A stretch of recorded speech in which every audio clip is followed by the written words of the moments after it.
राजस्थान में भजनलाल के शपथ ग्रहण के साथ ही बीजेपी के जीते गए 3 राज्यों में कौन बनेगा मुख्यमंत्री वाली क्विज का समापन हो गया। बीजेपी ने छत्तीसगढ़, एमपी और राजस्थान के मुख्यमंत्री के चेहरे के तौर पर जिन नामों को सामने रखा उसने सबको चौंका दिया।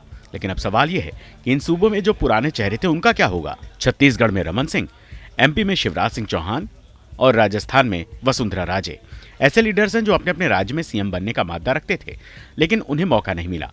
इनका दवर नेताओं का अब बीजेपी में भविष्य क्या होगा, ये जानने के लिए पहले हम ये समझते हैं कि बीजेपी अपने उन लीडर्स का क्या करती है जो पूर्व मुख्यमंत्री हो जाते हैं। एमपी में बीजेपी ने साल 2003 का विधानसभा चुनाव उमा भारती के नेतृत्व में लड़ा। उमा भारती सूबे की पहली महिला मुख्यमंत्री बनी। हालांकि वो 8 महीने ही इस पद पर रह सकी और एक मामले में कर्नाटक की कोर्ट से गिरफ्तारी वारंट जारी होने के बाद उनको सीएम पद से इस्तीफा देना पड़ा। उमा भारती इसके बाद यूपी से भी बीजेपी के टिकट पर विधानसभा पहुंची। वो केंद्र की मोदी सरकार में मंत्री रही। बीच में बीजेपी से बगावत कर उमा भारती ने अपनी पार्टी भी बनाई, जिसका बाद में बीजेपी में विलय कर दिया। फिलहाल उमा भारती बीजेपी में हाशिए पर चल रही हैं। भगत सिंह कोश्यारी उत्तराखंड के दूसरे मुख्यमंत्री थे। साल 2002 के उत्तराखंड चुनाव में बीजेपी की हार के बाद वो विधानसभा में विपक्ष के नेता रहे। 2008 से 2014 तक उत्तराखंड से राज्यसभा सदस्य रहे और 2014 के लोकसभा चुनाव में नैनीताल सीट से सांसद भी रहे। साल 2019 के चुनाव में बीजेपी ने उन्हें टिकट नहीं दिया। बाद में भगत सिंह कोश्यारी महाराष्ट्र के राज्यपाल भी रहे। महाराष्ट्र के राज्यपाल पद से हटने के बाद फिलहाल वो सक्रिय राजनीति से दूर हैं।